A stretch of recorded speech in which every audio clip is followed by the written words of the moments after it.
Tak ada salahnya sesekali mengganti asupan karbohidrat lewat olahan mie.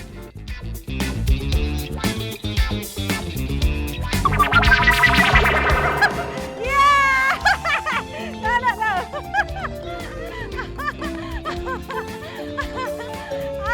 Ya pemirsa yang namanya bermain bersama anak-anak walaupun di rumah tetap harus menomorsatukan keselamatan juga mereka ya, pasti keamanan mereka juga. Nah, yang katanya rumah itu walaupun tempat yang paling aman tapi juga ternyata bisa menjadi sumber masalah.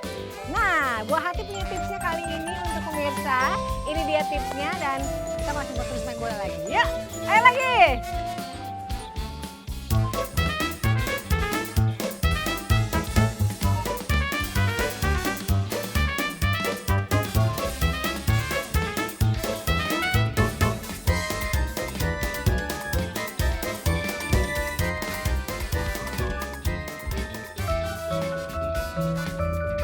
Sudah beberapa bulan terakhir ada gadget canggih di dalam rumah Anne.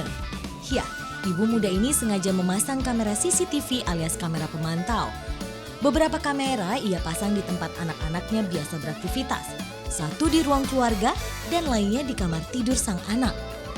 Tindakan Anne ini bukan tanpa alasan apalagi hanya untuk gaya-gayaan. Anne mengaku pernah trauma lantaran mengalami hal tidak mengenakan pada buah hatinya.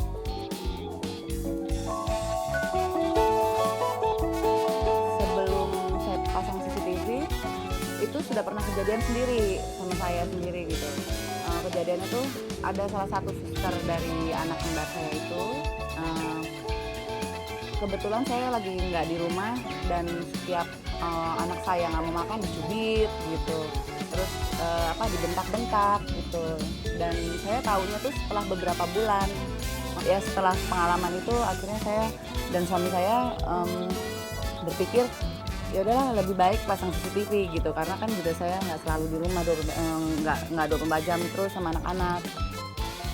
Setelah kamera CCTV terpasang, ibu bekerja ini mengaku lebih tenang meninggalkan buah hatinya bersama pengasuh di rumah. Meski untuk itu ia harus keluar dana lebih. Supaya rumah tetap aman, Buah Hati akan memberikan tips sederhananya. Apabila rumah Anda bertingkat, pastikan si kecil tak lepas dari pengawasan.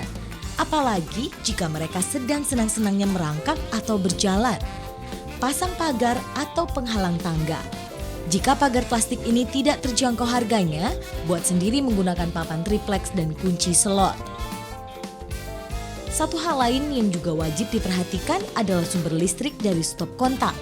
Jangan sampai tangan mungil mereka mampir ke colokan listrik. Cara paling bijak adalah memasang penutup stop kontak atau bisa juga gunakan lakban atau selotip. Kulkas sebagai tempat penyimpanan berbagai bahan makanan pun bisa saja menjadi incaran anak. Bila memungkinkan, Anda dapat memasang pengunci kulkas seperti ini. Kulkas pun hanya bisa dibuka oleh orang dewasa. Sementara untuk wilayah kamar si kecil, pastikan kasur anak tidak terlalu tinggi. Anda pun bisa memberi beberapa lapisan yang aman di sekitar dinding-dinding kasur agar anak tidak terbentur kepalanya. Selain itu, pastikan jendela kamar anak dalam posisi terkunci atau dipasang teralis. Untuk meja yang bersiku agak tajam, ada penutup khusus seperti ini. Jika alat ini tidak ada, Anda juga dapat menggunakan bahan sederhana seperti gabus dan lem. Area basah seperti kamar mandi juga bisa sangat berbahaya. Agar lantai tidak licin, Anda bisa memasang alas karpet seperti ini. Lalu, ada hal lain yang terkadang luput dari pengamatan yaitu kotak obat-obatan. Seringkali menutup kotak obat saja tidak cukup. Karena itu, letakkan kotak obat di tempat yang tinggi dan sulit dijangkau anak. Jika terminum tidak sengaja, wah, dampaknya bisa saja berbahaya. Meski agak sedikit repot, hal-hal remeh-temeh tadi wajib kita lakukan sebagai orang tua.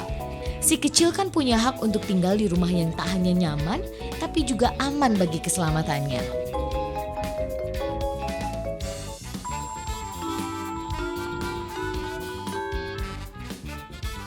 Siapa yang capek?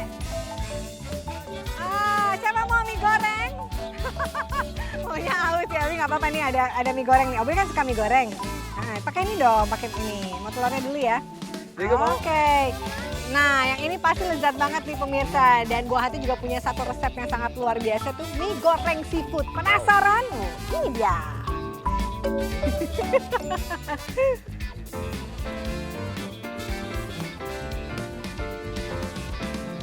Tak ada salahnya sesekali mengganti asupan karbohidrat lewat olahan mie. Jangan lupa tambahkan protein dan gizi dari sayuran serta udang dan cumi-cumi. Dan berikut cara membuat bakmi goreng seafood. Siapkan mie basah untuk 2 porsi, seduh dengan air panas. Juga siapkan cumi-cumi dan udang. Untuk bumbunya, 4 butir bawang merah, 4 siung bawang putih, dan 2 butir kemiri sangrai dihaluskan. Jangan lupa saus tiram, mentega, kecap asin, minyak goreng, merica bubuk, serta sayuran paprika merah yang diiris, tauge, dan irisan daun bawang. Membuatnya sangat mudah. Panaskan wajan dengan sedikit mentega, lalu tumis bumbu halus hingga harum. Tambahkan saus tiram dan kecap asin, lalu masukkan cumi-cumi dan udang. Aduk-aduk hingga berubah warna. Kemudian masukkan mie basah, paprika, daun bawang, tauge, serta merica bubuk secukupnya. Masak hingga semua bahan tercampur dan sayuran sedikit layu. Hidangkan bakmi goreng seafood dengan kerupuk, sajikan panas-panas. Nah, sepertinya anak-anak setelah ini mau berenang. Jadi penasaran seperti apa mereka berenang. Jangan kemana-mana karena Buah Hati akan kembali lagi setelah yang berikut ini ya. Saya mau taruh piring.